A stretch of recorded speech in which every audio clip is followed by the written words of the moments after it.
right, thank you everyone. It's a pleasure to have sitting next to me this evening Superintendent Charlotte Patterson, sitting in for our Director David Thomas, who is on the teleconference with us but in Toronto at meetings. Have to say that it's nice to have somebody sitting next to me who knows how to log into their own computer. Charlotte, can you proceed with roll call? I can. Trustee Buckland sends regrets. Trustee Karkner? Present. Trustee Garrow regrets. Trustee McPherson? Trustee McAllister? Present. Second Vice Chair McDonald? First Vice Chair McMillan? Present. Trustee McCray sends regrets. Chair Petersma? Present. Trustee Richards? Present. Trustee Swan? Present. Student Trustee Sidney College? Present. Okay. Can you hear me, Greg? Yep. Okay. I can hear you. Thanks.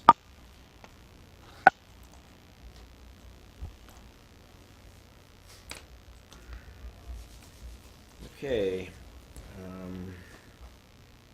Move on to our consent agenda items. I have a mover and a seconder to approve our consent agenda items. Trustee McMillan and Trustee Richards. Go ahead and vote. Yeah, I'm in.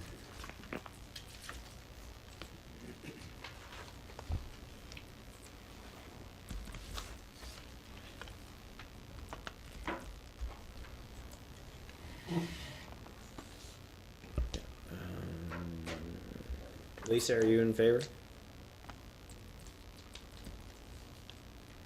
Okay. Yes, I am. Sorry, I'm just logging in. That passes.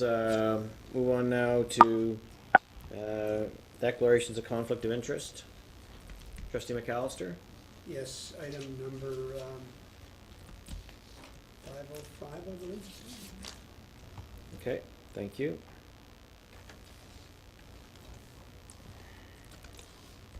All right, we'll move now. I need a motion to move into Committee of the Whole.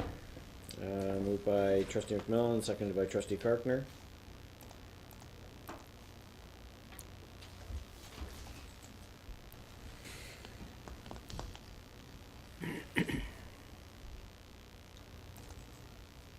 Okay, that passes. Move on now to the Learning Commons update. Very pleased this evening to have the two leads on this project, Vice Principal Ron Ferguson and Principal Eric Hardy. Would you please come on up and talk to us about, give us an update on the Learning Commons.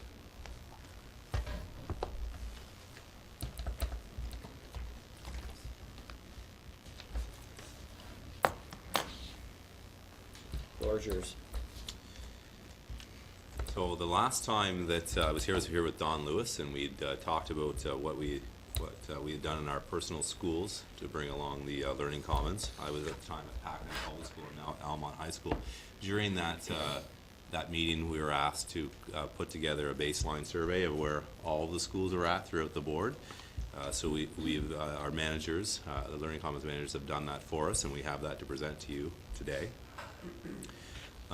We have it broken into three categories. The first one, space design, technology, and accessibility. Second one, Learning Commons physical and virtual resources. And third, integration of Learning Commons services.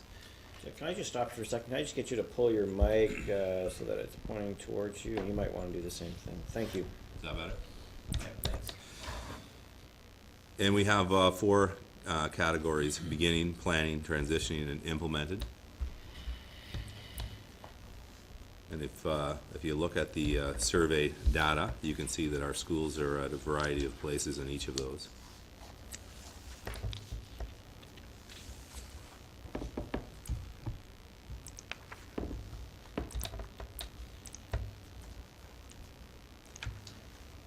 Okay. Is there any questions for us? I was just going to say, I think it's probably worth noting too that I think this was done in November as well. So I can certainly, for example, I know CPHS, where I am currently, did not do very well on this assessment at this point, but last night we were back with Town Council, their Finance Committee. We've raised $15,000 towards the Learning Commons since the beginning of December, And so I guess it's just worth cautioning that there may be progress since the point of the survey.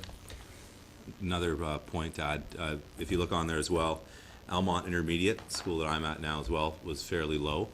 We've been doing work as well to bring that, to move that along. And just in discussions with ITS, and Jeremy and I were discussing the other day of possibly getting some portable laptop carts for our intermediate wing to improve some of the things we have going on in Learning Commons and in that section as well.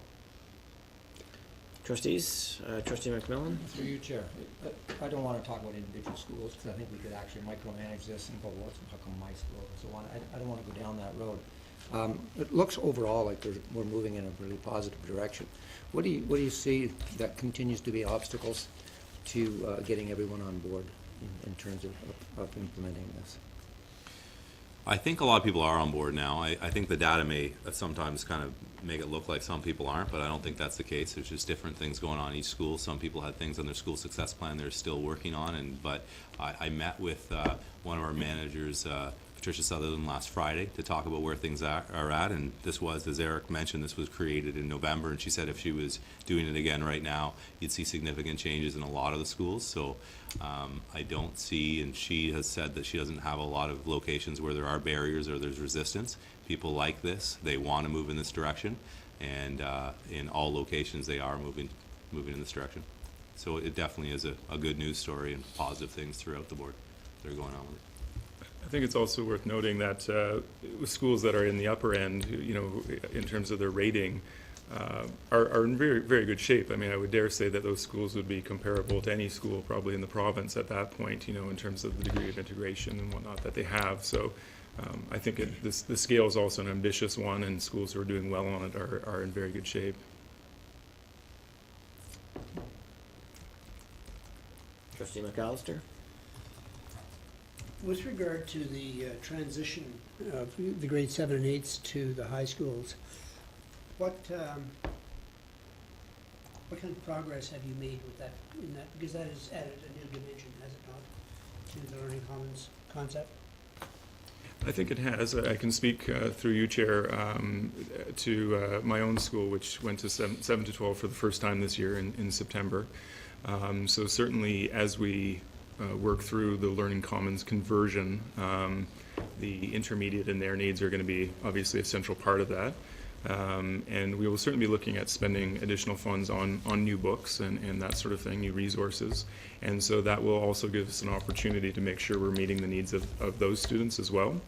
Part of our next plan is to do a SurveyMonkey survey of the students, which will also give them an opportunity to give us a sense of the sort of things they want to see, the sorts of books and authors they want to see in their Learning Commons. And that will certainly be a good opportunity for us to make sure that we've got sufficient materials for our grade 7 and 8 students as well. Okay, thank you.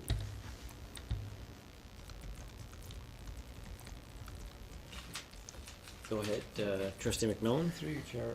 I think this is such a wonderful idea, and we've got space and technology, and we've got our resources, and we've got our services.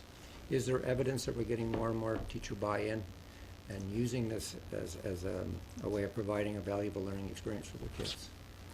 Through you, Chair. Again, that varies depending on the site, but certainly there are places where that is happening. The virtual Learning Commons has been a big part of that. Our Learning Commons information have been rolling that out at the grassroots level in the schools, meeting with classrooms and with teachers.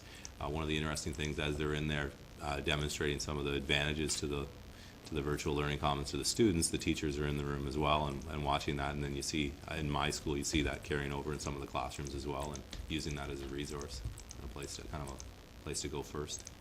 Yeah, I think it fits into the overall movement forward in the school as well. So for example, we've purchased a portable laptop lab and a couple of portable iPad labs that are available to both the elementary and the secondary elements in the school. And certainly as we go forward with the Learning Commons and bring more mobile devices to it as well, I think it's going to become more and more important and more central to the teachers and the way that they're teaching in the classroom as well. Thank you. How is our review of the bring your own device policy or the creation of a bring your own device policy how will a fairly open policy help support this project, or will it have any impact on it at all? Through you, Chair. Just as an example of that, I was at a school a few years ago, and there was an absolute ban on electronic devices, and I asked the students I said, you won't get in trouble, it's a 7-8 class, but raise your hand if you have an electronic device in your pocket. 70% of them put their hand up, so they have them with them. One of the things that's helping us now that we kind of changed our policies and the way we think about that, and seeing these as powerful computing devices that they already have with them. You know, ITS has done a fantastic job of having our schools set up so that they can use their devices and log on and use them. As far as it goes, the expense of maybe trying to outfit a school with all these devices when students have them and they have them in their pockets already, saying, okay, take them out of your pocket and let's use them. I mean, that's pretty fantastic. We're looking at Elmont High School at what we're going to do to have students have more access, and we're looking at maybe supplementing what the students already have. So the students that maybe don't have those devices, we can say, well, here, you can use these. We have this portable lab. You guys can use this. Everybody else use your own that you have. I had a student in my office that was in there for using his cell phone in class, and the assignment that he was in my office he had to work on, I didn't have any devices with me. I said, oh, I maybe you can use my laptop, and I was trying to unplug it, and he said, well, if you give me my phone back, I'll use it. So, you know, it's kind of an interesting transition. I thought, oh yeah, okay, take your phone out, go ahead and use it for that then. So. I think through you, Chair, it also allows us, you know, as we're looking at purchases for the new Learning Commons, it allows us to spend our money a little more strategically as well, because we're not necessarily planning on setting up, you know, masses of desktop computers, because we really don't need to. What we do need to do is create spaces that are welcoming, flexible. Certainly we have to make sure there are devices available to students who don't have devices, so we will always make sure that we do have a certain investment in hardware. But otherwise it does allow us to be a little bit more strategic, you know, with our expenditures, you know, thanks to the good work of the folks in ITS. So how easy is it to keep a school at your top end of your scale once they're there, or is that something like once we're there we're going to be able to say check mark, okay, that school's done, and then move on, or will there be some work to maintain these sites? Yeah, through you, Chair, I think that's a really good question, and I think the answer is that what we're really trying to do here is to start a process which will be a continuous improvement process, basically. There is no end point here. We don't get to the point where suddenly we can declare officially we have a Learning Commons and our work is finished here. I think the whole notion is that philosophy of constantly moving forward, constantly exploring, you know, new technologies, and I mean, who knows what the portable technology is going to look like 5 years from now. I mean, even if we think in the last 5 years, it's been remarkable, the advancements we've seen, and certainly there's no reason to think we won't see, you know, the same sort of advancements in the 5 years to follow. Anything else, trustees? Trustee McAllister? Just a final question for me with regard to the impact on student learning, especially for students who are seeking remediation or extra help or support. How is it working out? Through you, Chair, one of the things, opening things up to letting students, especially in the secondary, this I've seen in my time that I've been there, but students that can use the iPad is just one of many devices, but it's one that has a lot of really interesting apps on it. And the fact that now these are all over the place and we have them and they're available to students that maybe don't have their own. I've seen that with students that may have been reluctant to use other types of technology because of stigma they felt, or they didn't want to be seen using that, have no problem using an iPad or an iPod that has a lot of the same stuff on there. So I've seen that where the stigma's gone away for some of those students, and it becomes almost cool, right? They have iPads. I had a student recently. We got him an iPad, and he thought it was the greatest thing in the world. Before, he wouldn't really use the laptop that he had provided for him. But an iPad, sure, he's on it all the time. Can't get him to stop using it. I think through you, Chair, the other important piece of that too is that with the teachers having more access to these devices as well, and certainly in our own case, for example, with the purchase of the iPad labs, some of the resources we had from Software to Learn were directed towards ensuring that teachers were getting training on the iPads. And so a lot of them haven't had an opportunity to play with them before. Now they're taking them, using them as part of their assessment and evaluation practices in the classroom. They're having a lot of fun with it, and the kids are having a lot of fun with it as well. So I think it's working at both ends, the teacher and the student needs. Okay, thank you. Go ahead, trustee McMillan. Just through you, Chair, just a final comment. I think that, through your leadership that you two gentlemen are showing in this, combine that with the leadership that we've got from Jeremy and the IT department, this is just going to move our kids closer to deeper engagement in their learning experience. And I'm very proud of what you're doing, and very proud of what the IT is doing, so thanks. Okay. Thank you very much, gentlemen, and I'm sure we'll have you back to get an update at a later date. But certainly appreciate the work you're doing on this project. Thank you. Thank you. All right, trustees, we'll move on now to our second item. We annually review the memberships that the Board of Trustees are part of. We currently are a member of the Ontario Public School Boards Association and the Ontario Students Trustees Association. Fees are $68,700 for the Ontario Public School Boards and $1,326 for the Ontario Student Trustee Association. We can just decide that we're going to say yes, we'll renew that. But I'm open to discussion. I think the Ontario, from my perspective, the Ontario Student Trustee Association, we don't, this is an organization that works well and supports our students, and so I think that I'd certainly suggest that we go ahead with that one. The Ontario Public School Boards one is a little bit more interesting.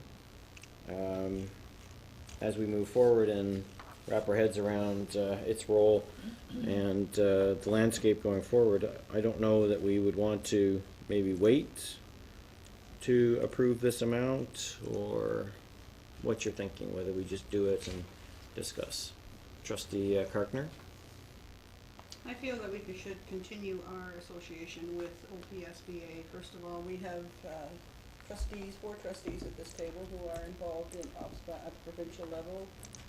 Trustee David as our trustee, as our director, and Art as the alternate, and Trustee McAllister and myself serve on policy and program. And we have new leadership at OPSBA right now. I think we're seeing a little bit of a different approach from Michael Barrett, and I think we should continue to support OPSBA until there is a reason for us not to. Okay. Any other comments? Trustee McAllister? I agree with Trustee Carter. I think we have to continue to support the organization that represents us. However, I wish Trustee McDonald were here because I'm sure he has some good input on that.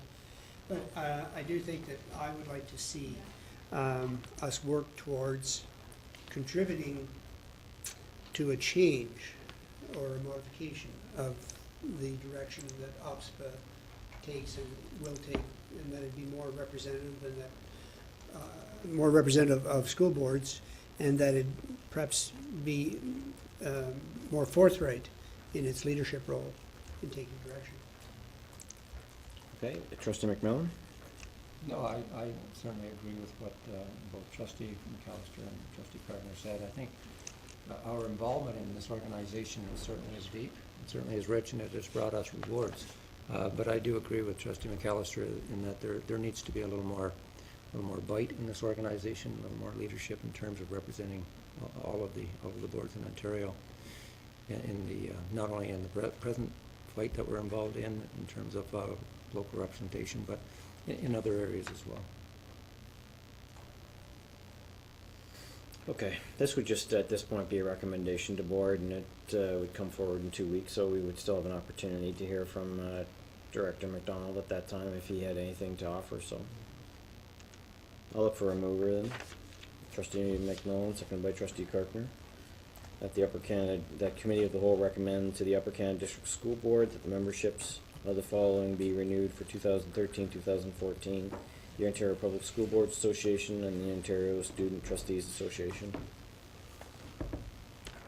Go ahead and cast your ballots. You're already doing it. Okay. Put me in, yep.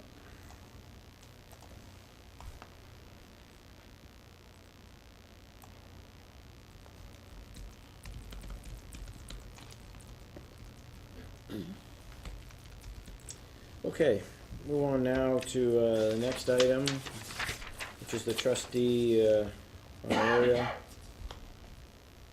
We're making some changes to, or suggesting, recommending that we make some changes to the policy, separating out the procedural aspects of it, to put it in procedure, and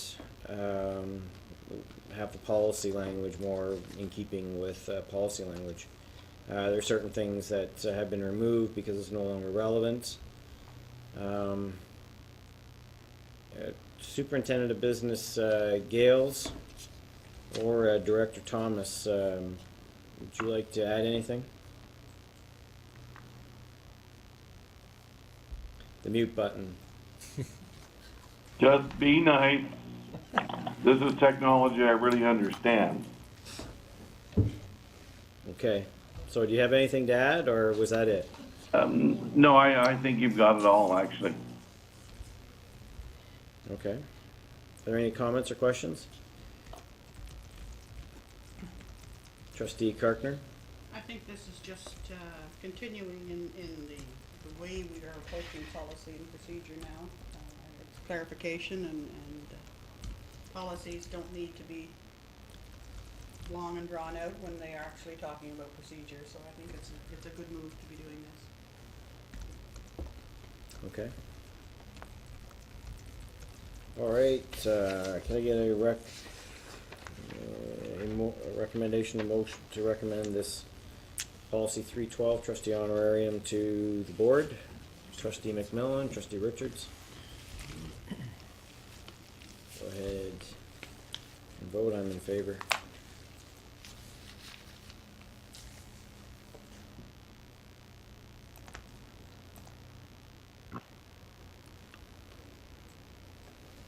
Okay, that passes unanimously. Thank you.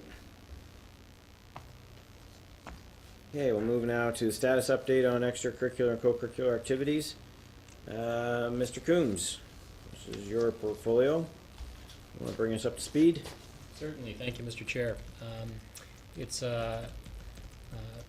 I'd like to start by saying that yes, while the lay of the land does not look exactly the same as it did this time last year, there are all kinds of extracurricular sports and activities going on from K to 6 in the intermediate grades and in our secondary schools. I'll try to be as concise as possible. Please keep in mind that the context within which I'm talking is changing rapidly, changing sometimes by the day, and may look different even by this time next week. I'd like to start with our secondary schools. Excuse me. Very briefly, our secondary schools play sports in an organization called the Eastern Ontario Athletic Association, or EASA. EASA is comprised of 4 different regional areas where we play sports with our coterminous boards, 4 coterminous boards. I think we have surprised people by the amount of extracurriculars that we are moving forward with. We have schools, high schools, which will be running winter sports. And by the way, winter sports are girls volleyball and boys basketball. There's also some, I call them minor sports just because there are not as many schools participating, but hockey, especially girls hockey, is going forward, as well as curling. We will be having teams that wish to compete at the regional level to get the chance to go to OFSA championships from a number of schools. So we're giving all our schools the opportunity to do that. But we are also mimicking the Upper Canada Sports League, which we have just launched for our 7 and 8s in our secondary schools as well. So this means that schools will also have the opportunity to play in the Upper Canada Sports League towards an Upper Canada Cup or Championship sometime in early March. So We have a number of schools that have been calling us saying, I hear you're playing sports. We would like to get into your league. And these are from some of our coterminous boards. Most of the coaches are volunteers. Some of them are support staff. Some of them are community volunteers. But increasingly also we've had teachers coming forward saying, we intend to come forward and we intend to coach our sports. Just today, for example, the Lanark region has decided to go forward with their regular schedule. Before, just a couple of days ago, they were intending not to play. So we now have in the Lanark region a regular schedule that will move into February and will lead to Eastern Regional playdowns and possibly OFSA championships. So there's lots going on there. At the grade 7-8 level, we have our Upper Canada Sports League proceeding. The winter sport is basketball. We had volleyball in the fall. March 27th and 28th will be the Upper Canada Sports League Championships for 7 and 8s. It again will be live streamed with color commentary, and we are looking forward to those championships, which will take place at Smith Falls Collegiate. Also at the K-6, I'd be remiss if I forgot, if I didn't mention, that K-6 schools are also having games amongst themselves, arranging for sports teams to play each other. They're doing so on kind of an ad hoc basis with volunteers, with support staff, and with some teachers participating. We intend to give them support as well. We've been very, as we've declared our interest to continue, and not just shut down sports, which some boards have done. Some boards have simply said we're just not doing sports. Because we've provided the opportunity, volunteers, community members, and indeed some teachers have moved into that space and said, I would like to participate. If you're going forward, I want to make sure that I'm a part of that. And so we're very excited about it. We're supporting it. And I think there is an opportunity here to perhaps build something both at the elementary and the secondary level, which is perhaps more than we had in the past. The principals have been absolutely outstanding. We've had multiple meetings, and they are very excited about the opportunities that this may lead us into. Okay. Take any questions. All right, trustees. Trustee McMillan? Through you, Chair. I think we do a lot of talk in terms of extracurricular and just the area of sports. We know that there are many other areas in a student life that involves things other than sports that are classified as extracurricular. Just on the sports side of things, I think it's a very promising note to see that we're moving forward in some of these areas. And I know for some of our staff, this is a huge passion. It's a huge part of what they do. And they must be hurting at this point to not be involved. So I'm hoping that in time with this, what we have set up is certainly going to move what we're doing in an even more positive direction when we get some of our players who, like I say, have a huge passion for this. I know they do. In the area of the other extracurriculars, what are we doing there in terms of providing the opportunity for kids that are not athletic by nature, but certainly need something to keep them engaged in the school life? Yeah, thank you through you, Mr. Chair. Yes, thank you for mentioning that, Trustee McMillan. A number of clubs and activities are being run currently by administration and by parent volunteers and by support staff. With myself, with a daughter in grade 12, I can tell you that prom committees are up and running. Also, we have a number of teachers that are quietly participating in a variety of extracurriculars. As you've said, they're passionate about and that they care about and that they want to make sure that kids have the opportunity. I really would be remiss if I said that everything was as normal and that we were where we were this time last year in those kind of activities. But we have not forgotten, nor have principals forgotten all the other things that school is beyond the classroom and not just the sports fields and the courts. Go ahead. Just to follow up to that, through you, Chair. The one term that keeps being mentioned in all of this discussion is administration. Our administrators are being tasked to do an awful lot. Are we monitoring, keeping a close eye on our administration to make sure that they're holding up under the added stress, which is above and beyond what they do on a normal day? Yes, thank you through you, Mr. Chair. I'm glad you mentioned that because, quite frankly, without the administrators that we have in our jurisdiction, this would not be possible. And we have called upon them to do to go above and beyond their normal duties. I've learned just over the past week, whenever I've called, we're using our new link technology to do video conferencing. I know that I have to call those meetings for after 3:30 or 4 o'clock because most of our administrators are with students after school, either coaching or supervising. So yes, and we have had conversations at the senior table about our wellness of our principals, about making sure and checking in and ensuring that they have opportunities to get some downtime as well.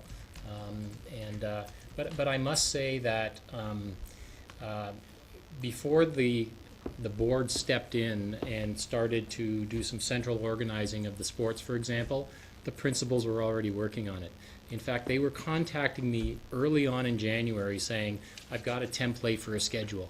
I'd like you to take a look at this because I think we have an opportunity to do something pretty cool here in the East. And I mentioned Guy LaMarche and Steve Sharp and Trish Brown and Eric Hardy and Ron Ferguson, who were just here. I could mention all our principals. They were on top of this and moving this forward before we were even there centrally. So I'm glad you mentioned that, and yes, we are certainly monitoring that very closely.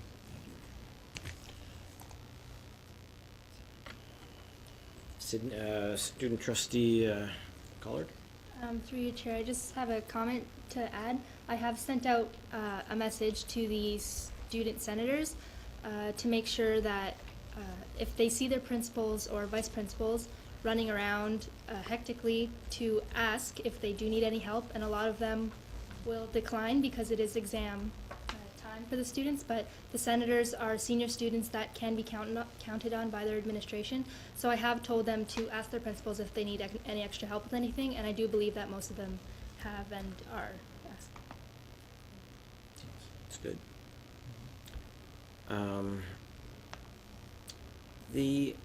How are we going to deal with the OFSA problem or issue or conundrum that their expectations are different than ours, and there are a lot of very proud, successful OFSA competitors in our board. So how are we going to push that organization to modernize and reflect? I'm assuming that they work for us to some extent. Respond to our needs. Thank you, Mr. Chair. It's interesting you should say that. I was speaking with the, I believe his title is Director General of OFSA, just last week regarding our participation in playdowns, what some of our expectations were and some of our concerns. I can say that OFSA as an organization does not like to get involved regionally. They like to simply accept those that the regions or EOSA would put forward to the championships.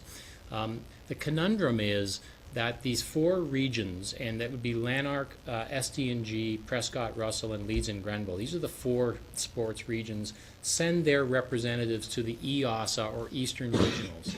And so each organization have their own constitution. And I think what you're referring to, Mr. Chair, and correct me if I'm wrong, is some of the constitutional bylaws, quite frankly, don't make sense for kids. That they're limiting and restricting, and that we feel that we have an opportunity now to say, we believe that we need to operate not for the adults but for the kids. And I think there's a real resonance right now with those, especially our teachers who have been doing this for years, and their passion is making sure kids get a chance to participate, to listen to that message.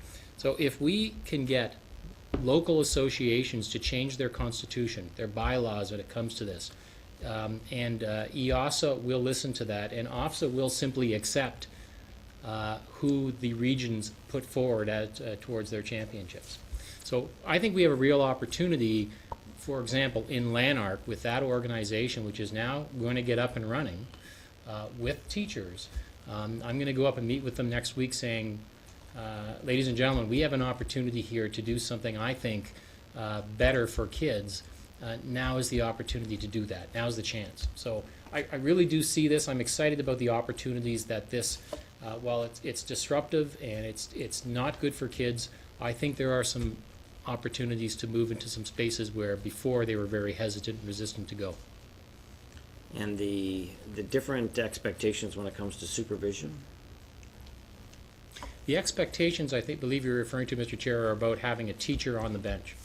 Initially, they were holding the line that it had to be a teacher from the school. That's not OFSA's expectation. Their expectation is that there is a teacher with the person with a teaching certificate, a valid teaching certificate, on the bench. But that could be anybody. That could be an occasional teacher. That could be a retired teacher with a valid certificate. That could be a principal. That could be a superintendent. So that whole idea that it has to be a teacher from that school sitting on the bench is not a requirement. So we do know those schools that wish to move forward this month and next to compete at the Eastern Regional and OFSA level will have somebody on the bench with a teaching certificate. But it may not necessarily be a teacher from that school. It could be a teacher from a different school, or an administrator, or a retired teacher, or a retired administrator. Okay. Any other questions? Trustee McAllister? I don't have a question in so much as I have a comment, because in this past week or the past week and a half, I've been to 6 school committee meetings. And let's be very honest, things are not normal in terms of activities.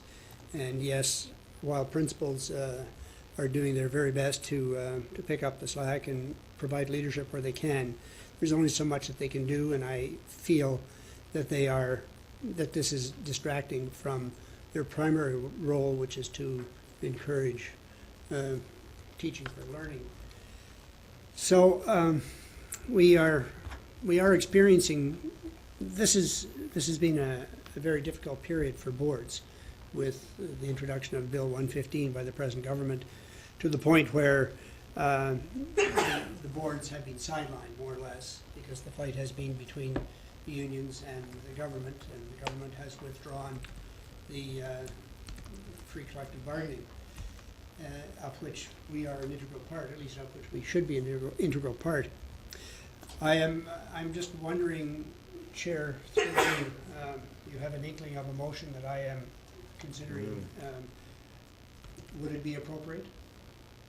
I think that you should put it on the table for discussion. I'm going to, several things are happening, going to happen in the next week or so. One of them is the political climate in the province of Ontario is going to change. Because as of Saturday or Sunday, we will have a new premier. And it is my sincere hope that he or she will be taking a very good look at this whole process, backing the train up somehow, some way, so that we can get back to a sense of normalcy. And normalcy does not mean continuing the activities that you are proposing and more community involvement. That, I think, is excellent. However, we do need our teachers and our support staff badly in the operation of not just the major sports teams, but some of the minor activities, the less spectacular activities, such as chess clubs, such as environmental clubs, etc. Things that go on at noon hours, perhaps that nobody knows very much about. So, Chair, in the past I've declared a conflict of interest in anything with regard to negotiations, and but I don't believe that this motion that I'm about to present is a conflict of interest for me. At least, I don't think it is, and if it is, then I suggest that somebody tell me.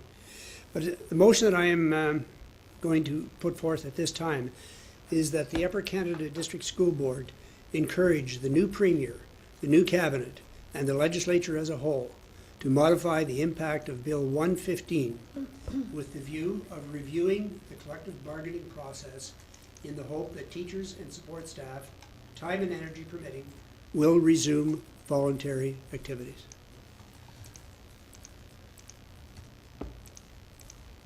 Okay. At least I'm sending it to you. Comments? I need a seconder. What want to second it? Let's get a second so we can talk about it. Thanks.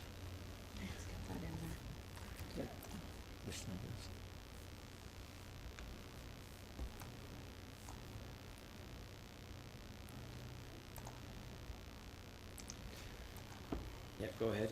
Just through you, Chair, I agree, Trustee McAllister, with what you are trying to say. I have uncomfortable thoughts when I look at it. It almost implies that what is happening at our school level right now, that our staff is in a legal strike position, not. And it's almost like we're asking the Premier to kind of help us out of a strike situation. It's not the case. But I certainly understand what you're saying. That's just the part that has got me a little confused, because we are not in a strike situation, and sanctions that are being used, or people not doing the things that they would normally do, and that's their choice, no question about that. It just makes me uncomfortable with that part. It almost implies that there is a strike situation. We know there's not. Trustee Kirkner? Through you, Chair, I'm just a little curious about the timing of this, Trustee McAllister. I know that the election is happening on the weekend, but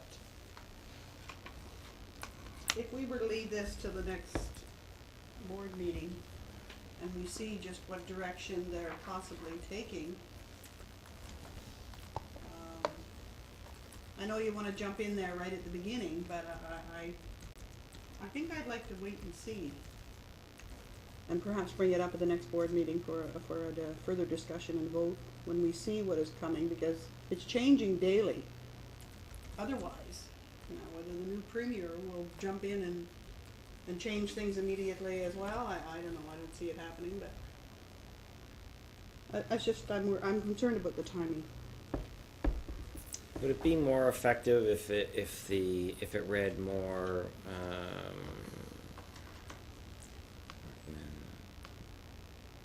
review the impact of Bill 115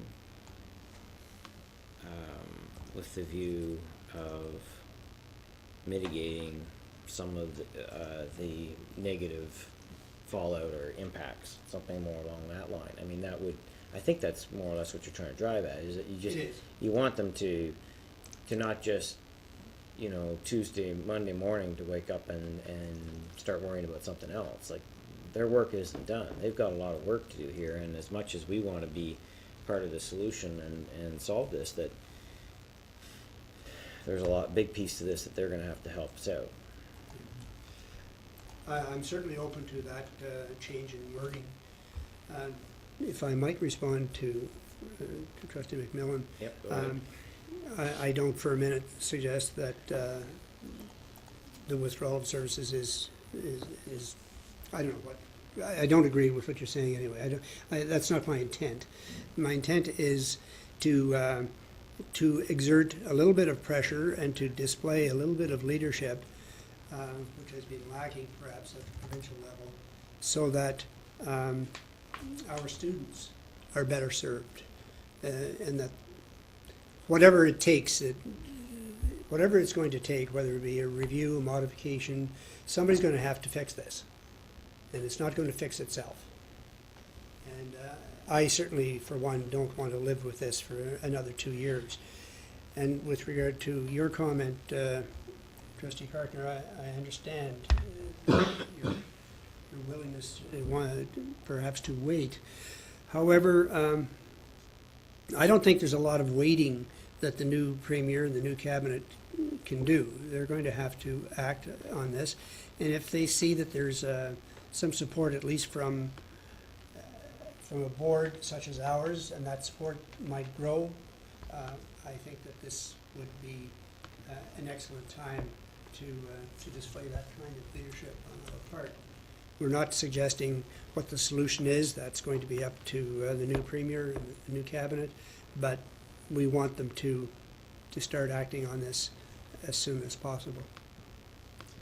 Might we add to that, to review the impact of Bill 115 and the bargaining process, almost is too good a word for it, process used by the Minister of Education in the past round of bargaining, something along that lines. Because it's really more than Bill 115, right? Yes, I mean, it is. it started so much earlier than that it went south.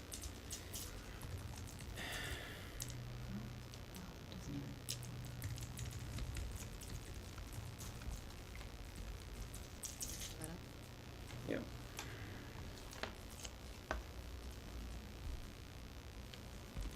Before we spend a lot of time on this, Lisa, do you have any opinion on this? Do you want to weigh in? I don't want to spend a lot of time wordsmithing if there isn't some element of support. I'd like to see it put over to the next meeting. I concur with Carol on this, and this is the first that's come to the table, and I'd like some more time to research really what my position is on this. Okay. Susan, do you have any? I'm fine with this. I think we have to get so that our students aren't caught in the middle of these bargaining processes. Trustee Carkner, are you still wanting to hold it over? You had suggested a change, was that made up there? Yep. So now it's to the review impact? the impact of Bill 115 and the bargaining process used by the Minister of Education. Now, was Bill 115 repealed today? Yeah. Repealed. I mean, whatever that means. Doesn't change anything. No, but We're that- still stuck with everything.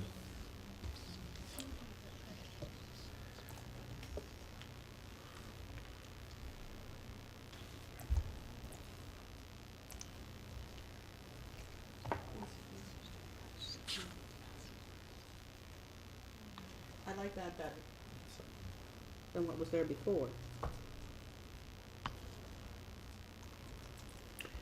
Remember, trustees, that we will have, this is a recommendation to board, so we will have an opportunity to discuss it again at the board meeting.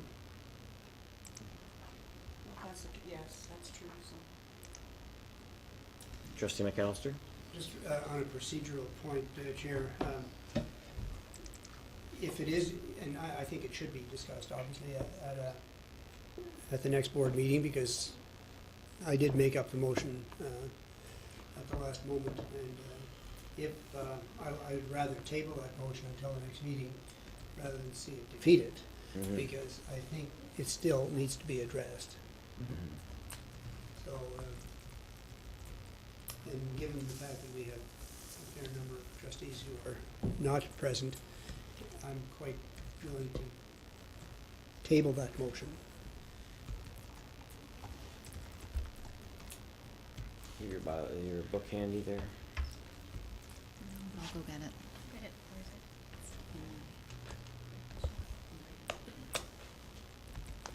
Just need to know how to reference a motion to postpone.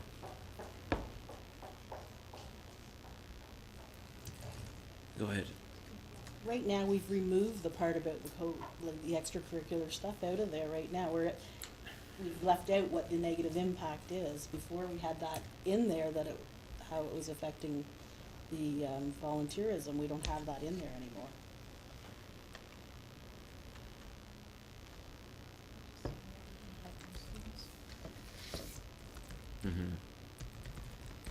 Okay. Well, let's deal with, I want to deal with, Chair? Yep. Even if we were to table this motion, that doesn't mean that the motion cannot be modified at the next meeting? Does it? correct, no, I mean, it just goes on the floor. It can be modified.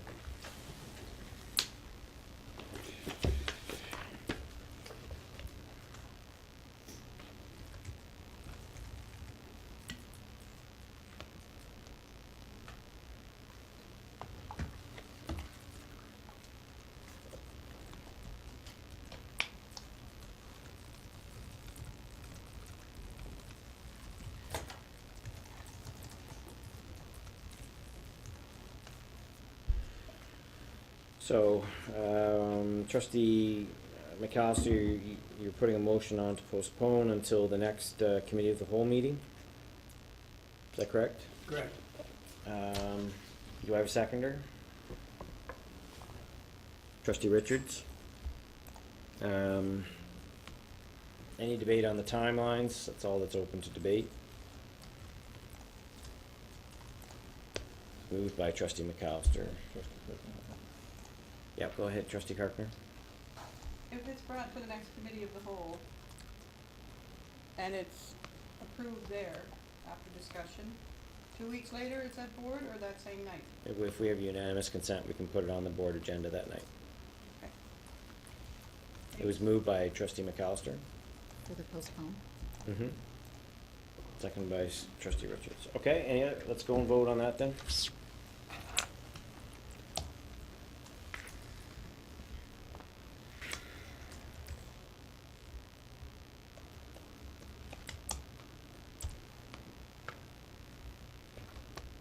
I have to reload here, so, sorry. Should have it. Anyway, okay. You're in favor? I am. All right, that passes unanimously. Okay, all right, anything else, on the topic of extracurriculars? Okay, thanks, very much, Superintendent Coombs, for, your report.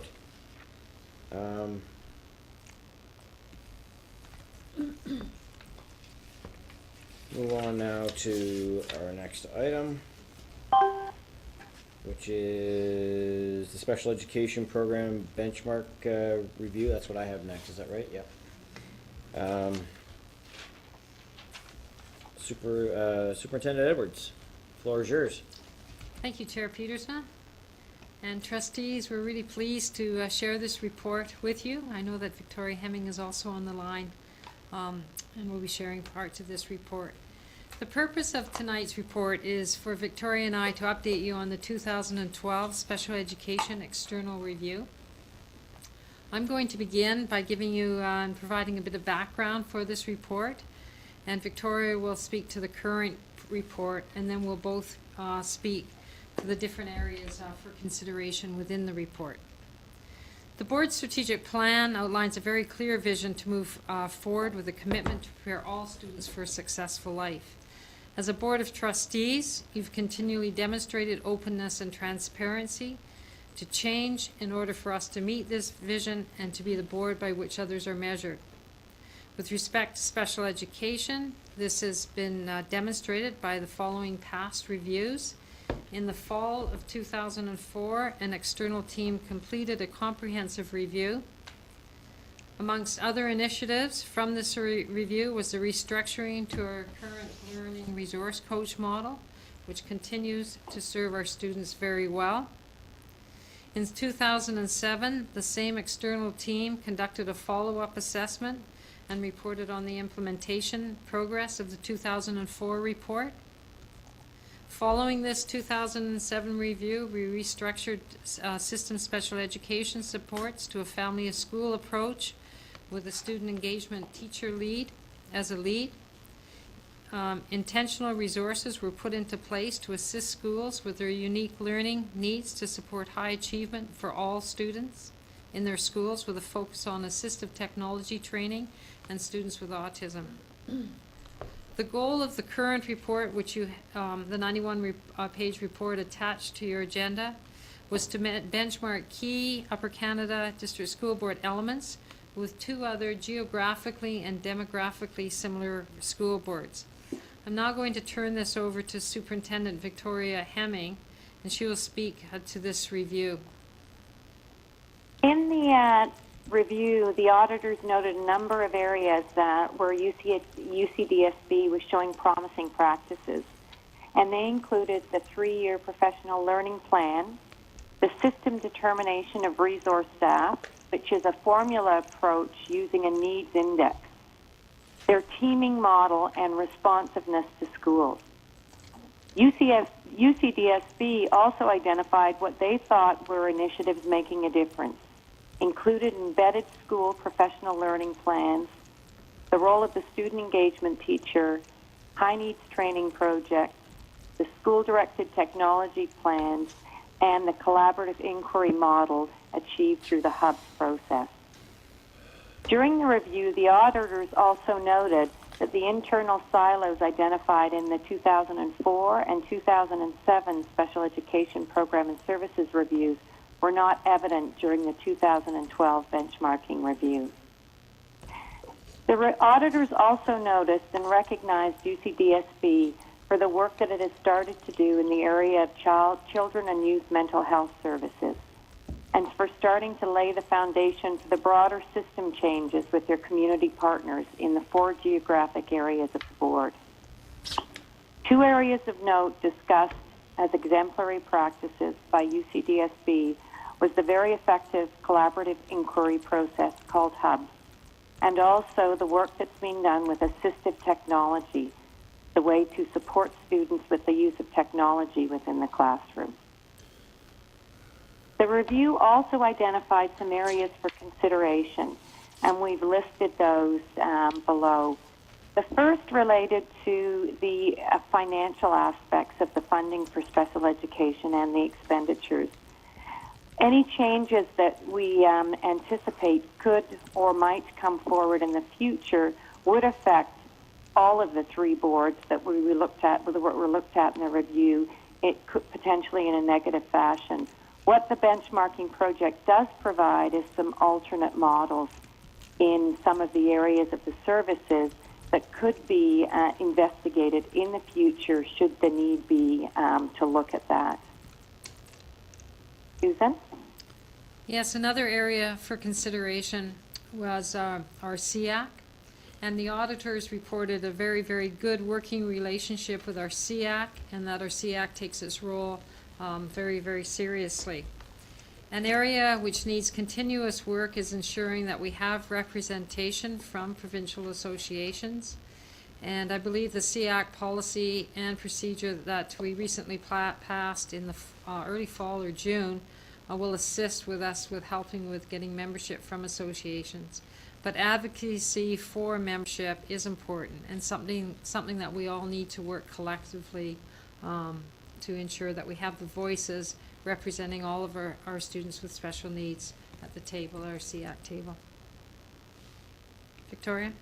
The review also identified a significant difference in the number of students identified as gifted among the 3 school boards. The school boards all began their screening for gifted in grade 3 and programming opportunities in grade 4. The auditors noticed an opportunity here to look at both gifted identification and gifted programming in the Upper Canada District School Board. And attached to the agenda today, you will see a charter related to gifted identification and programming.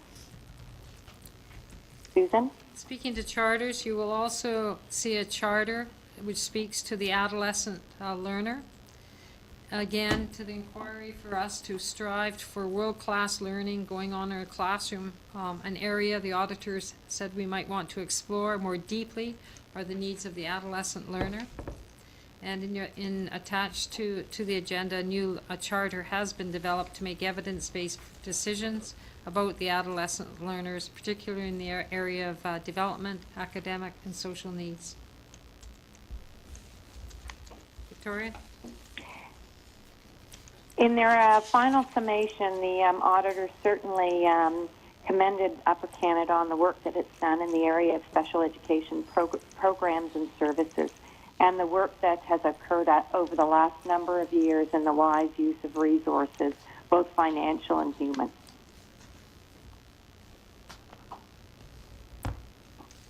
That concludes our report, and we're open to any questions. Okay, all right, thank you. Trustees?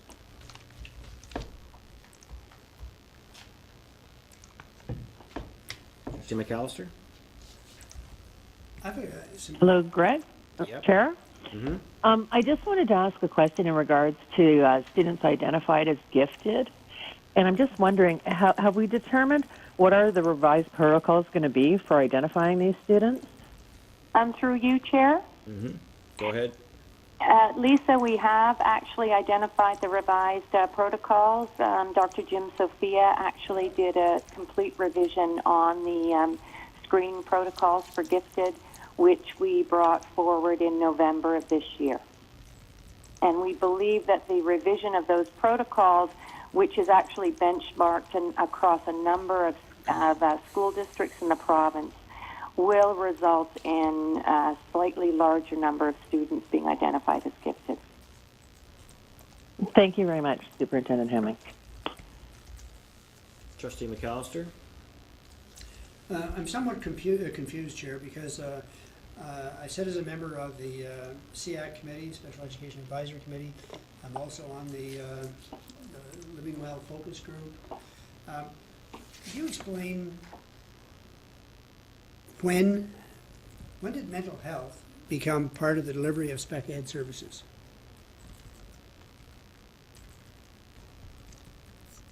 Superintendent Through you, Edwards? Chair. Yeah. Within the student support services, as you know, we have 2 chief psychologists or special services counselors working with students with ADHD, all kinds of more mental illness than anxiety, more mental illness, in particular with regards to the mental health charter that you would be referring to for that Superintendent Val Allen works with. Mm-hmm. But within the student support services, we have funding through special education to work with students with mental illness. Okay. Thank you. And so- A few more questions. And I'll just, through you, Chair, just add the other part of that. And so with that, we work very, very closely with our mental health partners and our agencies within our 4 jurisdictions.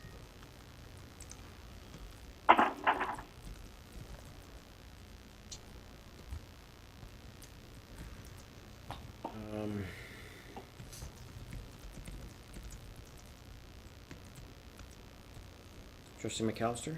Go ahead. We were not one of the 4 sites selected in Ontario to participate in the quote, the Working Together for Kids Mental Health demo project.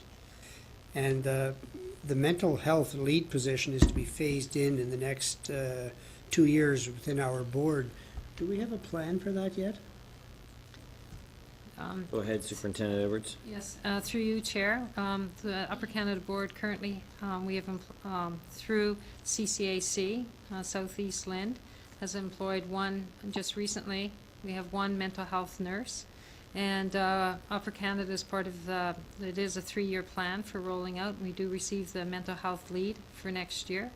And we are working at this point in time with our partners across the province. There are surveys going out of some best practices, some things to consider, and so we're working on that plan with our mental health lead.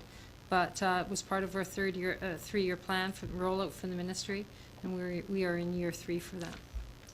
Thank you. Go ahead, Trustee Richards. In the charter about the gifted, identifying more gifted students, how are we going to be giving programs and services to those students? Is that going to increase instead of just going to Queens or Carleton for a day or two.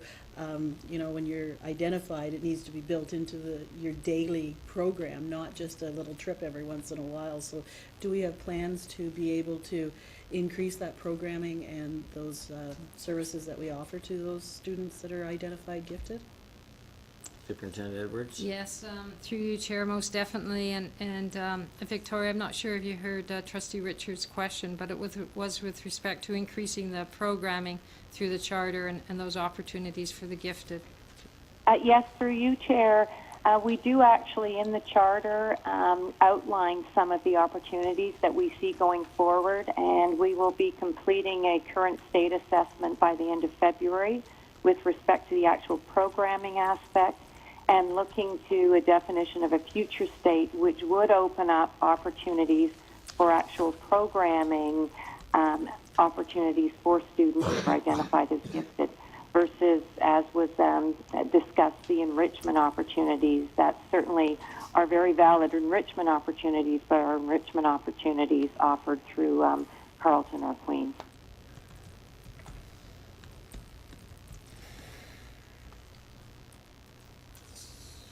Trustee McAllister?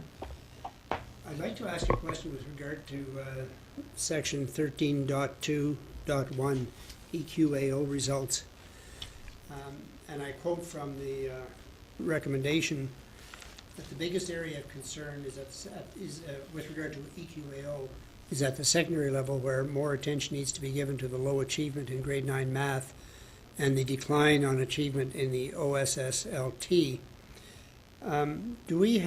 What is our course of action to ensure consistency across all boards or all schools within the board, both secondary and elementary, to implement an accountability and quality assurance mechanism?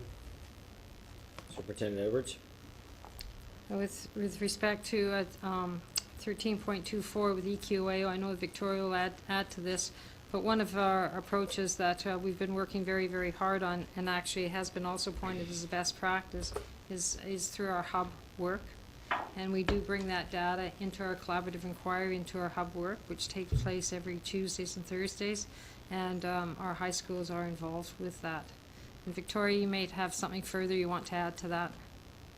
Yes, through you, Chair. Also, we are also looking at accommodations. One of the areas, and it was highlighted through the use of assistive technology, is the use of accommodations, and certainly there is attention to that in ensuring that the accommodations that are being in place for students are in place for the grade 9 assessment of mathematics and also the OSSLT, particularly the OSSLT when we're looking at the reading and writing components and the use of the various technologies that are used to support that.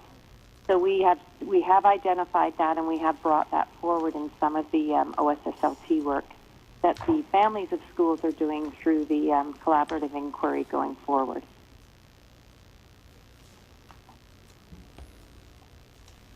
Go ahead, Trustee McAllister. Another question I have is, when I was first introduced to the board as a trustee, I was shown one of the strategy rooms where there was a tracking system to do just that, to track underachieving students. Are we still pursuing that as assiduously as we once were? Superintendent Edwards? Through you, Chair. Trustee McAllister, were you referring to our Michelangelo students? I believe. Yes. Yes, we definitely have a strategy going forward, and our schools identify Michelangelo students. There's part of their school success planning. As part of our superintendency follow-up with our schools. And yes, they are tracked, and Principal Brenda Badette works very closely with schools and with principals with regards to that tracking. Okay, thank you.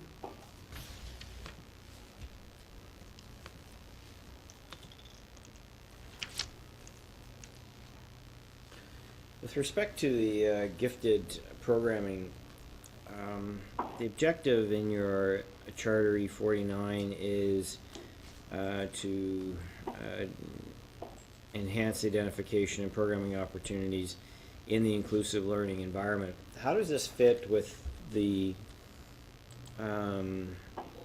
accepted way to handle gifted students through congregation?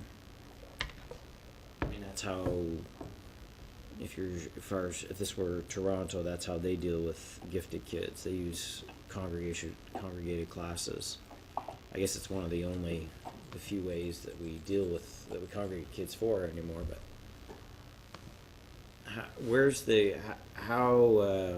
I guess the question really is really the only alternative congregation? Is what you're trying to do, is there a demonstration that strategy actually has an impact, a positive impact with gifted students? Through you, Chair, those are some excellent questions in terms of the congregation, and I know that within the charter, in terms of bringing students together at various times, that's being looked at. And also, I know Victoria will speak further to this within the charter, but the other part with regards to our gifted and underrepresented is often within the gifted population. It's also the gifted LD and the gifted ADHD that we also look at within that. But with respect to the congregation, that is congregation of students, that is a topic that often has come up, and let's Victoria speak to that. Yes, through you, Chair. I know that many of our large urban boards certainly still have congregated gifted classes. Some of our larger suburban boards, though, do have integration with their gifted programs. And I think what we're looking at and what we're trying to accomplish in the charter is really getting at the differentiated strategies and using technology to be able to differentiate for those gifted students, and so that you are providing them with opportunities within an integrated environment. And so we're looking at the various different ways that you can differentiate so you can provide them with that. Some of the ones we've suggested are, and you'll see it listed, that their technology is definitely being shown to be very successful in addressing the needs of gifted students in an integrated environment. And it's actually used in congregated environments quite readily as well. So we're looking to explore ways that we can find programming options that are being used and promising practices in districts in Ontario and elsewhere where they are in integrated environments and not in the congregated environments that we might find in some of our large urban boards. I guess the paradigm that I'm wondering if it exists in our classrooms. If you're a teacher and you're using your differentiated instruction and you have a gifted child or two gifted children or whatever, and you're looking at them, and I think it's fair to say that yes, I'm well aware that along with gifted goes a whole complex array of learning disabilities. However, gifted children generally are able to read and function, and they're going to pass. And if you're sitting there and you also have a class full of children who have very high needs, and you've got to split your time or marshal your differentiation, how do we create the environment where the teacher feels that it's socially just to be applying attention to this child who's going to succeed when she knows that she or he has students that are at risk of just not even succeeding at that level? How do we get at that? Maybe it doesn't exist. Maybe I'm totally wrong, but my expectation is that is sort of what that is going on, and to some extent I understand it. So I don't know. Well, that's a loaded question, but through you, Chair, one of the things is all means all the time. And one of the things that we're working very hard with our teachers and with regards to our professional development, and is serving all the students all the time and supplying the resources and the tools to differentiate to our teachers for that. And that is what we're striving for, is to meet the needs of all students all the time. And I think through you, Chair, I think the collaborative inquiry model and the use of the hubs also is an excellent example of how you can differentiate for all students.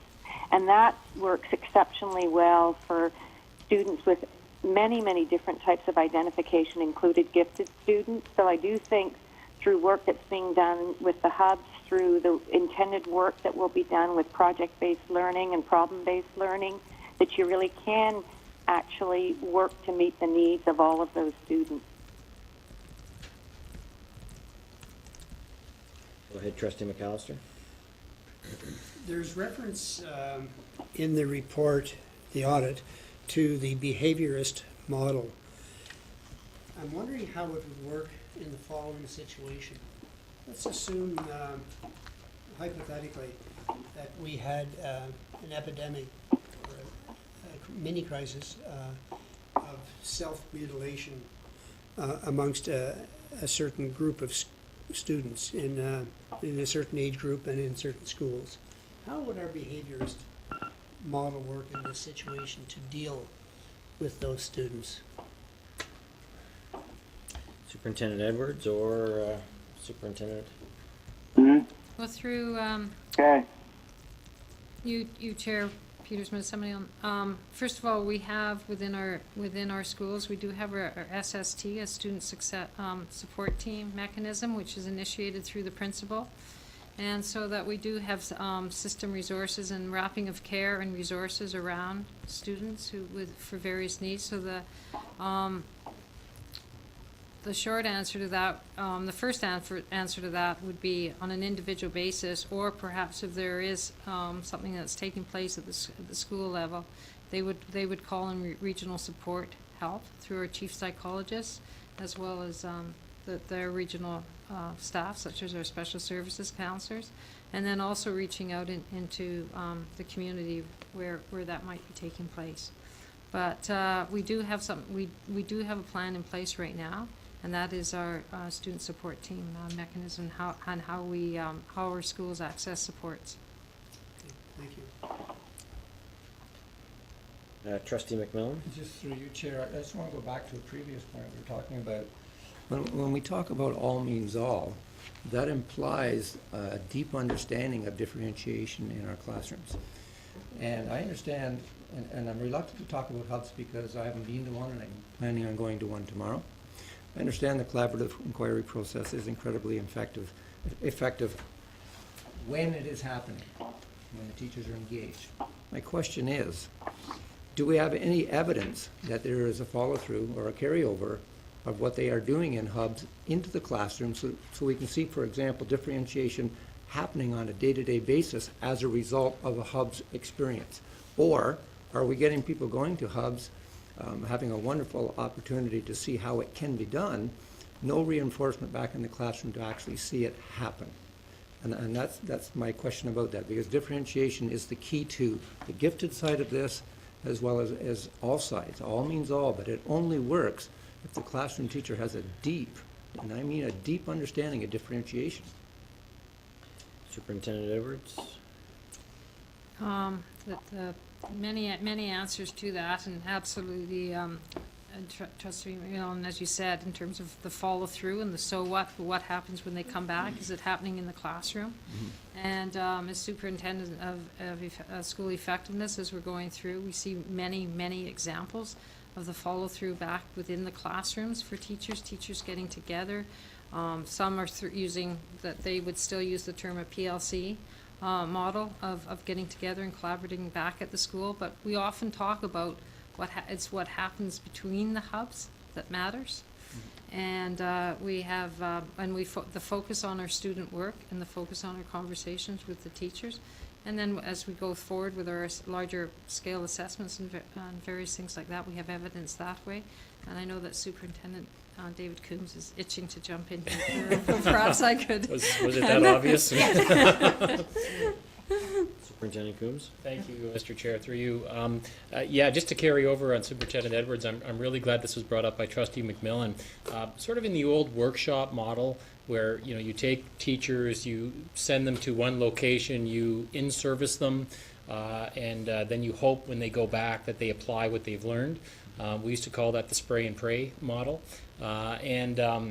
While there was some effectiveness, I think the research is pretty clear that if you are going to get truly a differentiation and a different practice, it needs to be job embedded.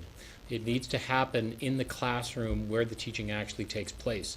And so what we're finding, as Superintendent Edwards said, is that there are the hubs which take place on a monthly basis, and people come together and we go into classrooms.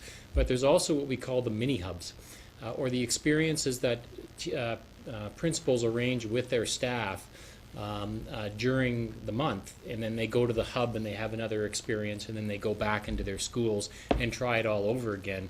And the whole idea behind that is you get a chance to apply what your thinking is now. So it is it's not a static process, it's not a binder approach, it's an actual approach where you go in, you try it out, and you have more opportunities. And we're really working with our principals to, instead of delivering the PD to staff, we go to PD days or staff meetings, and I'm going to do it. When I was a principal, I used to do my PowerPoints on differentiated instruction at staff meetings. And I look back on that now, and I think, I wonder what the actual uptake application was that in the classroom. Now we're encouraging principals to go in and actually be a participant with the teacher. And teachers have been very enthusiastic of that approach. Go ahead, Superintendent Edwards. And just to add to what Superintendent Coombs said, the other charter that comes out of this is the charter with the adolescent learner, and though it's in its very early stages, that's where some of the question that you bring is really going to be thought of at a much deeper level.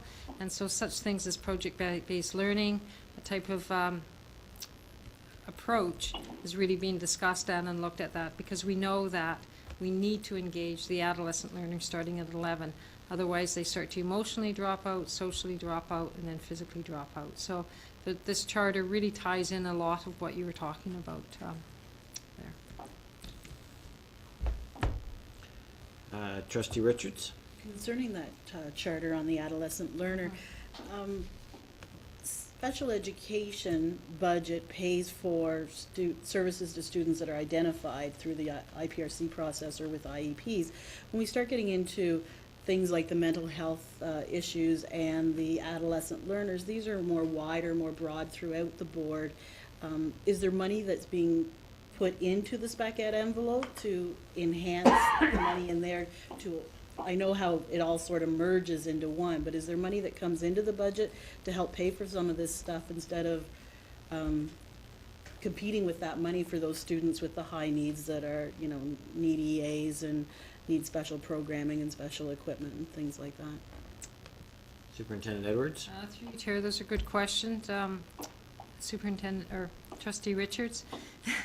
And with the adolescent charter, we are working with all in our inclusive environments. But within the special education report, which will be taken to SEAC later, it does speak about taking a look at some of our approaches to behavior. It does point out in terms of our transitions and paying attention to transitions. And there's a number of a lot of data there that speaks specifically to special education students.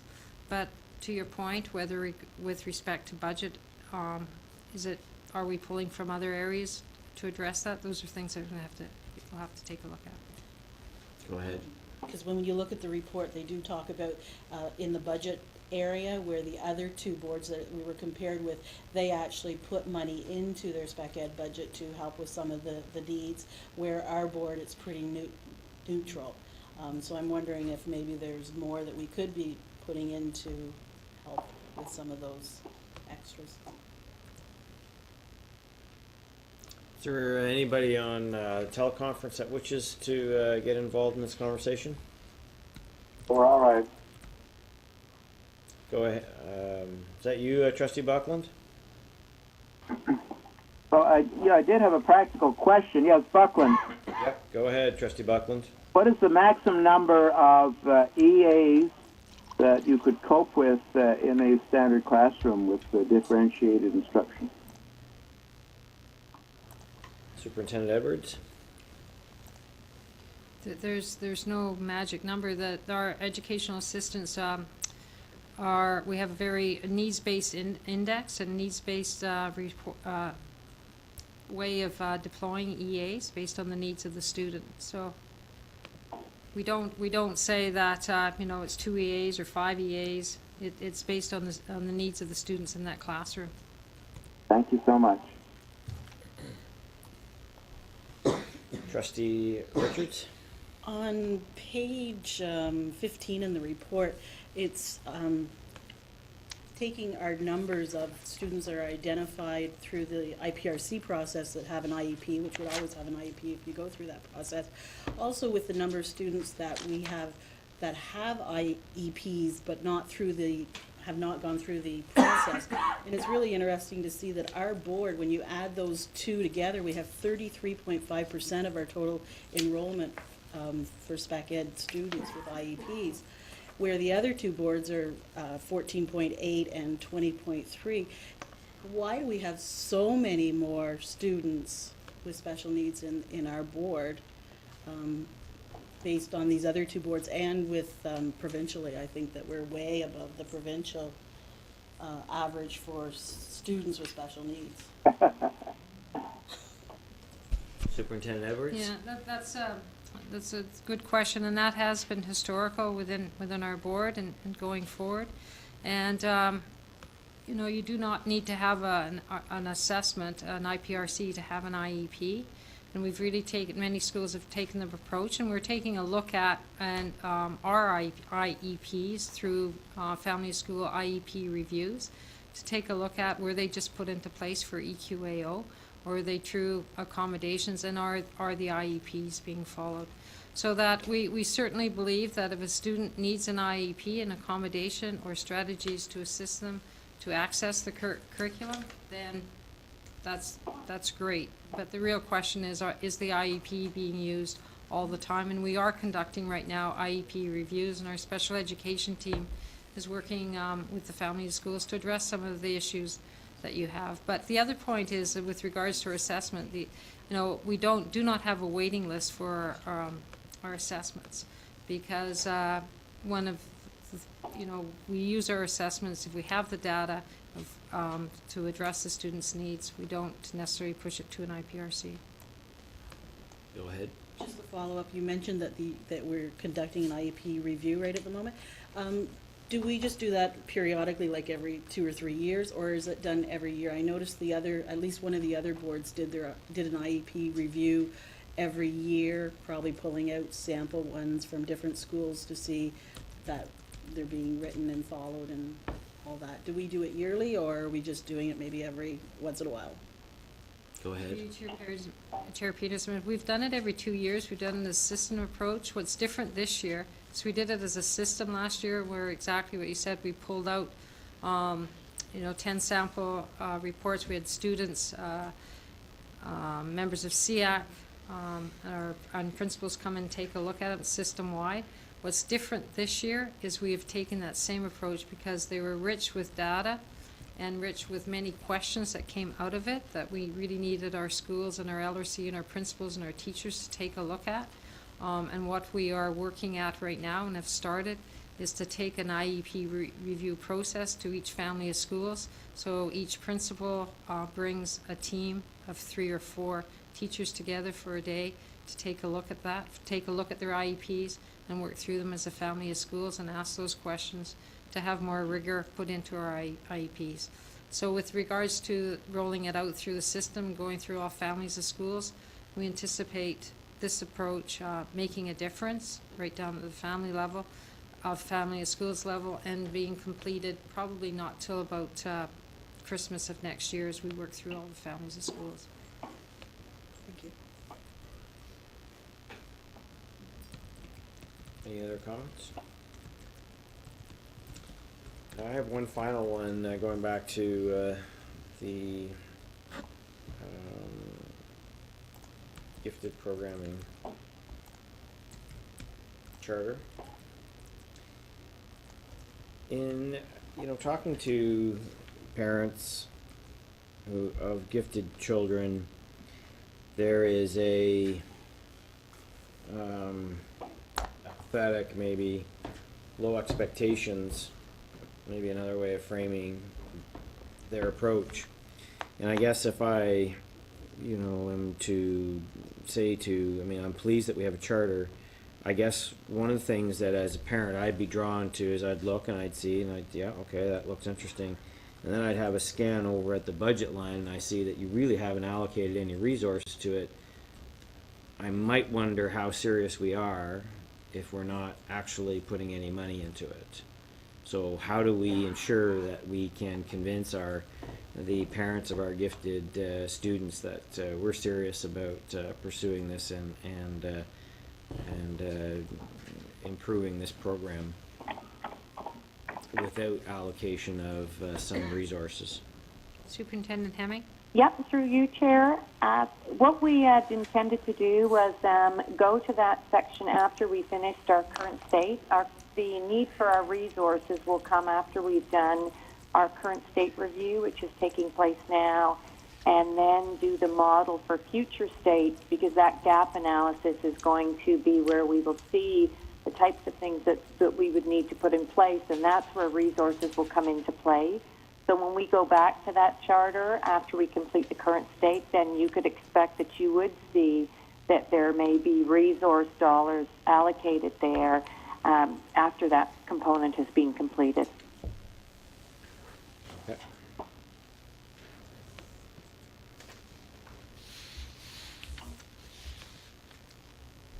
All right, any other questions?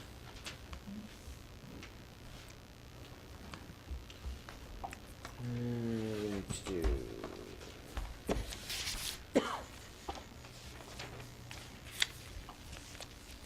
So do we need this motion to share it with SEAC, or does that just happen? I have a motion here to share it with SEAC, recommendation. Do we need that recommendation, or can that just happen?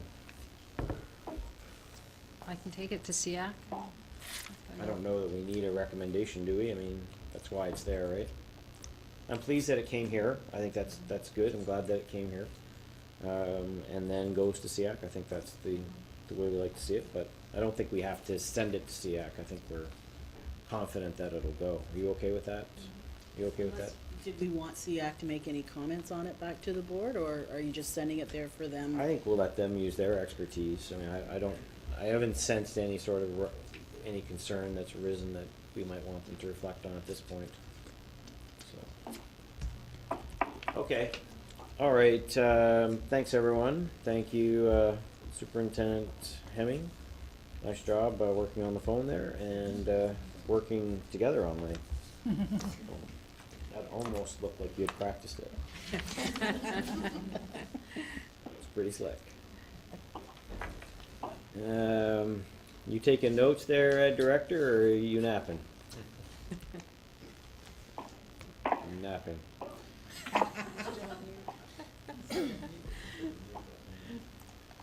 M-U-T-E. All right. Collective agreements updates. Mr. McAllister, I'll give you a moment.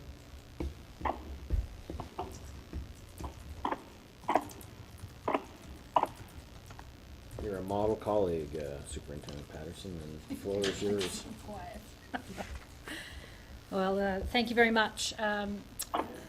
This is a verbal report, and really the rationale for that is over the last few days and weeks, matters and information change from day to day, and we all have had to adjust accordingly. So tonight, I advise you that negotiations 2012 has concluded. Most recently, negotiations between CUPE and the provincial government resulted in an MOU on December the 31st. Locally, CUPE has ratified the MOU, and consequently, we are now in receipt of the MOU and related regulations, and these are to be incorporated into the collective agreement. Through that negotiation process, a few enhancements were arrived at, And these enhancements apply to all employees in the board and not simply CUPE. An example of that is a regulation which has most recently come down regarding sick leave, and all employees in the board will now be granted 11 sick days at 100% of their salary. The other provisions, as described in earlier regulations as it relates to 90% salary, etc., are also in effect. So, thus said, all of our 2008 to 12 collective agreements continue in force, with the exception of provisions that are not consistent with relevant MOUs or supporting legislation or regulations. And in those cases, obviously, the MOUs and the regulations would be what would guide our implementation. Earlier tonight, we were discussing whether the Putting Students First Act has been repealed, and yes, it has. And that is because there are now regulations in force that essentially take the relevant matters of the Putting Students First Act as it relates to terms and conditions for our employees, for all employees of the board, into regulation, and consequently now into their collective agreements, or for non-unionized employees into their terms and conditions. So the task that is before us now is an administrative one, as we seek to determine the implementation of some very complex regulations and memorandums of understanding that don't perfectly align, and so we're having to figure that out in the back offices and around a number of tables, both locally and provincially. With respect to the conversation earlier, we discussed, under David Coombs' leadership, we discussed extracurriculars. You may be aware that both ETFO and OSSTF have provided directives to their members that counsel their members to withdraw from voluntary activities outside of the 300-minute instructional day. So those, of course, their members are Upper Canada teachers, and so as we discussed earlier today, there's significant impact to those as a result of those directives. One action that has come out of these directives is the board's decision to, in concert with the Trillium Lakelands Board, to file an application at the Ontario Labour Relations Board, which essentially is directed toward ETFO, in that it is our belief that ETFO is counseling, supporting, and encouraging an unlawful strike by directing its members not to perform voluntary activities outside the school day. That application has been received and is scheduled to be heard on Friday of this week, beginning at 9:30 in Toronto at the Ontario Labour Relations Board. And I will be in attendance, as will Superintendent Val Allen, working in conjunction with our council. And that's concludes my report. Great. Any comments or questions? Trustee McMillan? Just through you, Chair. I think I asked this question because I know the answer, but I want to make it very clear. All of our contracts are settled, so we are not, teachers, staff is not in a legal strike situation. So I'm very clear on that. I deeply understand the bigger picture. I understand the issue that the unions are fighting for. I understand that standing up for what they believe in is critical. I do not support taking out on the backs of our students. They are innocent and they should never, ever be a part of this process. The big picture is important. There has to be a way for adults to be able to deal with this situation, make their point, and at the same time go back to school and do their jobs, as effectively as they know they can do, and do all of the things that teachers do, because they know that a whole lot of things happen more than just what happens when that classroom door closes. It is a total learning experience in a school that involves extracurricular, co-curricular, clubs, teachers sitting down with kids to do things that are of interest to them, because all of that kind of engagement enhances the learning experience and ultimately makes learning and teaching easier because the kids are engaged. So I guess the comment I'm making is I understand the issue, and the issue, big picture issue, is critical and it's important. But the actions that are taking place right now cannot continue, and I am pleased to see that we are taking this to the Labor Relations Board. I wish we had more boards out there that would realize that what we are doing is going to have a huge impact if it goes in the direction that we think it will go, because every board in Ontario is going to benefit from this. But more importantly, every student in the province of Ontario is going to benefit, and I'll venture to say a lot of teachers are going to breathe a sigh of relief, because everyone wants to get back to what is normal. Everyone wants to do their job. And it's time that school boards started to focus on what we're here for, and that's the students and it's learning. That big picture needs to be dealt with. Don't get me wrong. It needs to be dealt with. It needs to be dealt with differently. Thank you, Trustee McMillan. Any other comments?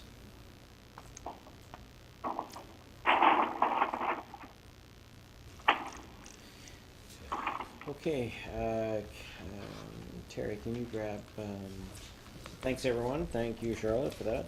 You're not done yet, though. There's still more work to do.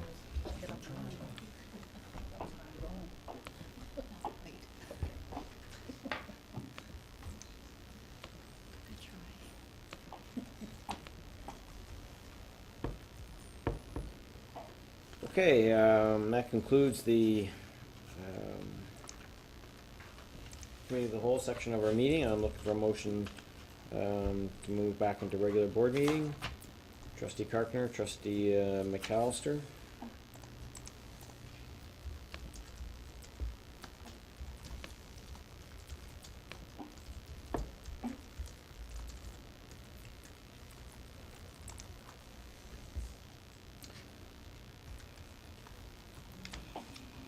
Trustee Buckland, are you in favor?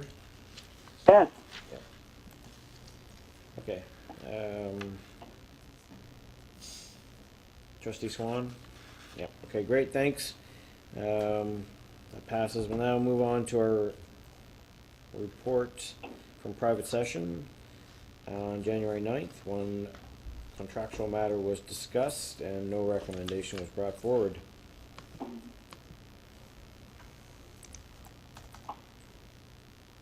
A report from committee of the whole, no recommendations.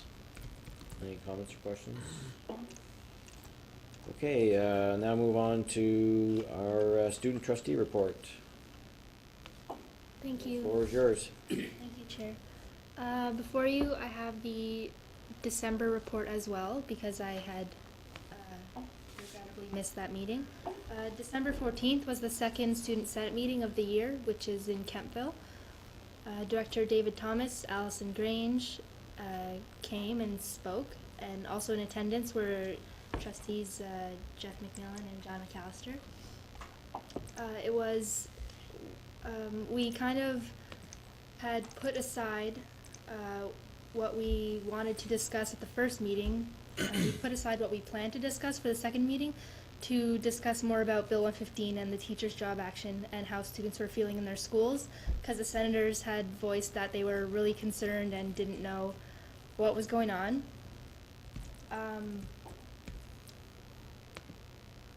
In December also there was a conference call with principals, Director Thomas, Chair Petersma, myself also, the principals, and they had a number of their student leaders in their schools present at during the conference call, which just so happened to be most of the student senators, and the students really enjoyed how the board included them in the conversation and really wanted to hear their voice, and they were actually quite shocked that they were asked to be part of a conversation like this. They were not expecting to have the communication directly to the board and with their principals and with other schools.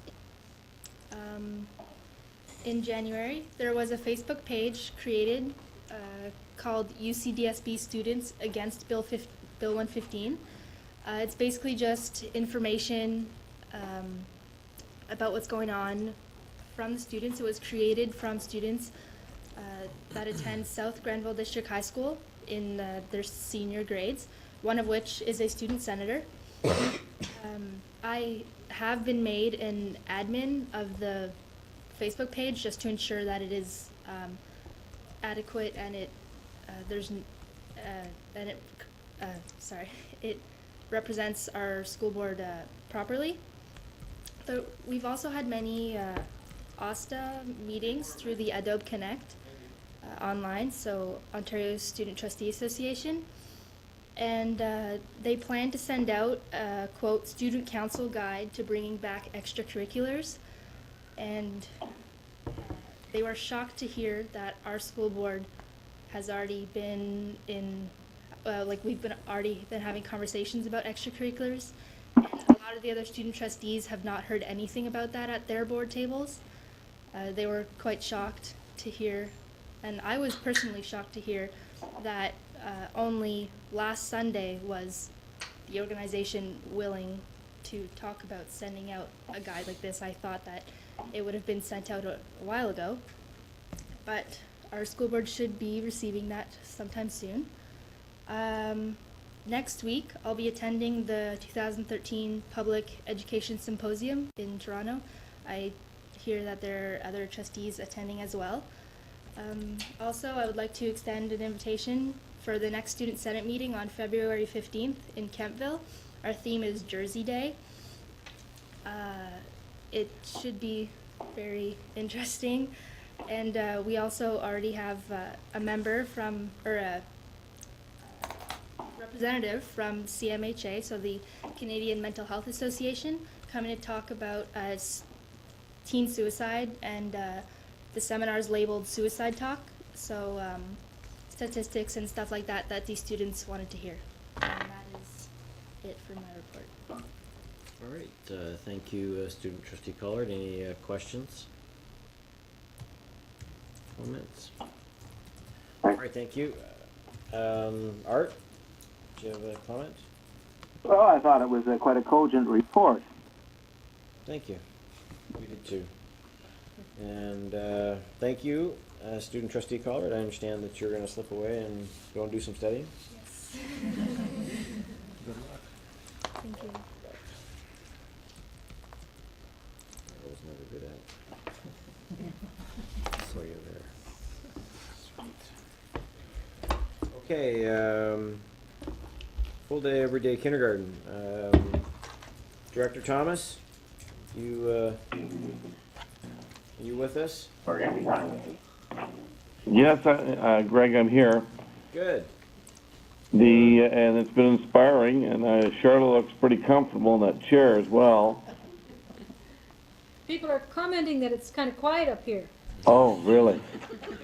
I guess it's because the wizard isn't pulling off all of his dynamic work with computers. Chair, through you, the fact is that we are in a position that we're very proud of, is that we've worked very hard with the Ready to Learn centers.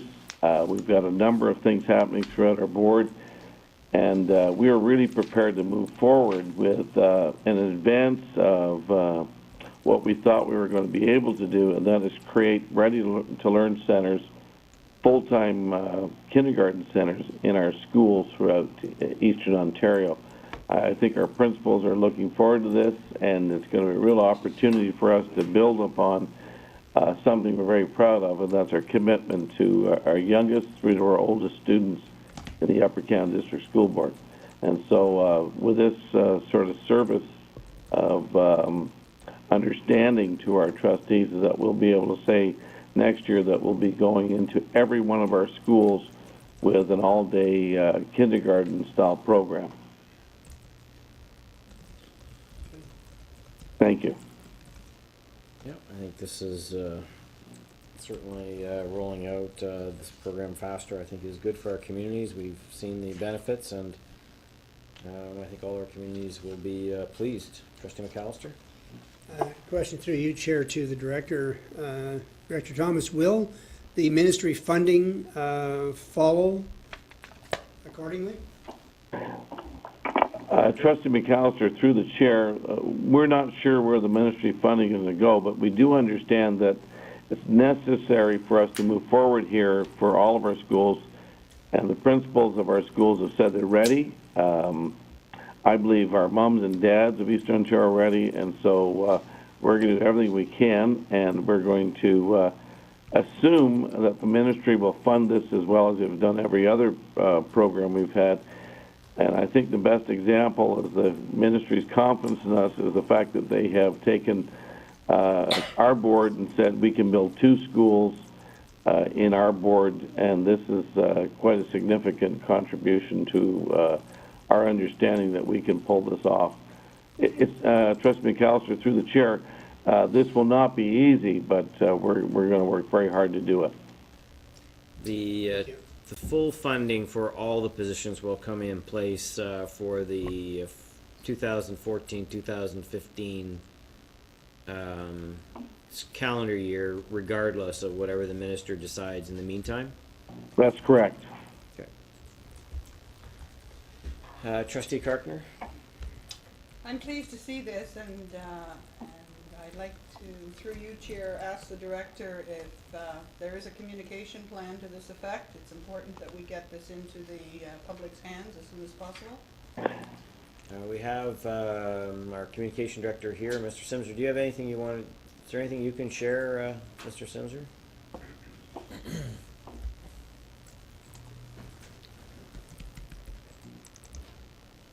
Thank you, Chair. The plan has already begun, actually, with respect to T4L staff have already been communicating with our municipal partners, and there may be others at the table who could add some more information around that, Superintendent Allen being one.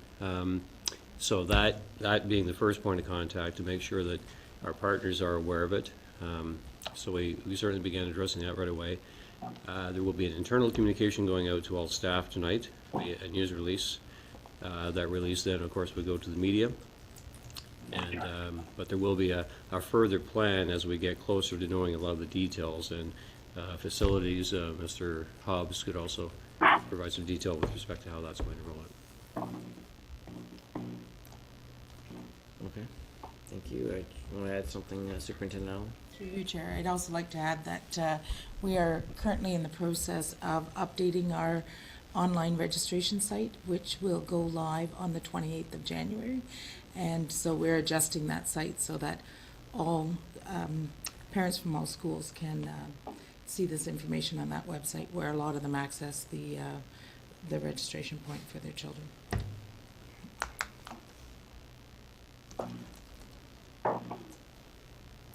Any other comments or questions? Chair Peterman, if I may, once you have asked the questions of the trustees, I have another comment I'd like to make. You may as well go ahead. The fact is that we're really ready for this. We began this process at Plantagenet Public School nearly 5 years ago, where we said, what will happen if we can move with all-day kindergarten? And each step of the way, we have delivered on all of our promises. The interesting thing I think that trustees should be aware of, and the media and people in Ontario, is that our moving forward on this particular promise to our communities is going to give us a lead role in understanding how to roll out the child care proposals that this government has introduced over the last month. And it's going to help us to really understand not only the kids who enter our schools, but the community hubs that we have of dealing with parenting from 0 to 5.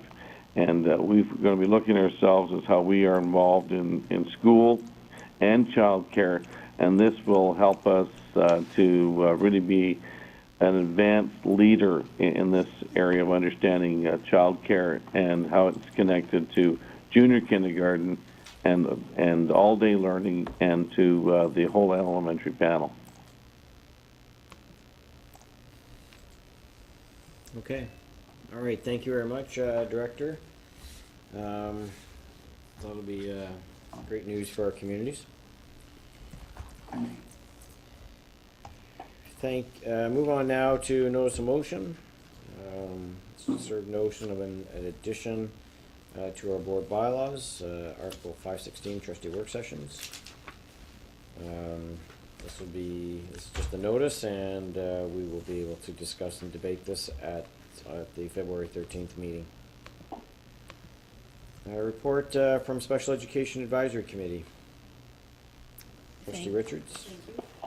SEAC met on Tuesday, January 8th here at the board office. We had our yearly elections. Unfortunately, there were no nominations for chair, so we deferred that until the February meeting. We're hoping that a parent association member will come forward and take on the role of chair. I was nominated and acclaimed for the vice chair position. We had a presentation from Vice Principal Nancy Holman on banking expectations. It was a really neat presentation. Banking expectations is a process where achievement curriculum expectations are tracked for a student who require additional time with the goal of earning credits where credits are possible.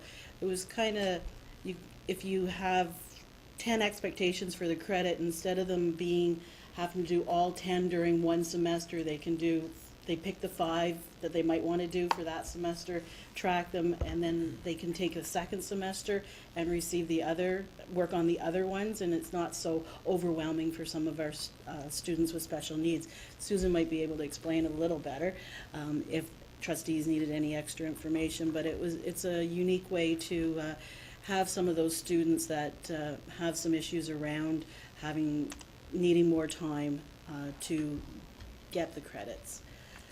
We also had Superintendent Edwards also handed out an article, which I think, did you send it out to all the trustees? If not, then maybe we can send it out to all of them. And it was an article from the Closing the Gap Solutions magazine entitled iPads to Support Students with Autism Spectrum Disorders, One District's Implementation Plan, and that was our district. So the article was written by 2 of our teachers, and it was highlighted in there, and there were a lot of really good apps available for helping students with autism disorders and probably other students also. Our next meeting would be the first Tuesday in February, and we encourage all trustees to come if they can, and it's lots of good presentations go on there. Okay, anybody else want to add anything? Any comments or questions? Okay, thank you, Trustee Richards. David, you're not online. Art, do you have anything to update us on with regards to OPSBA? Yes, we should be prepared for very intensive PD starting next week.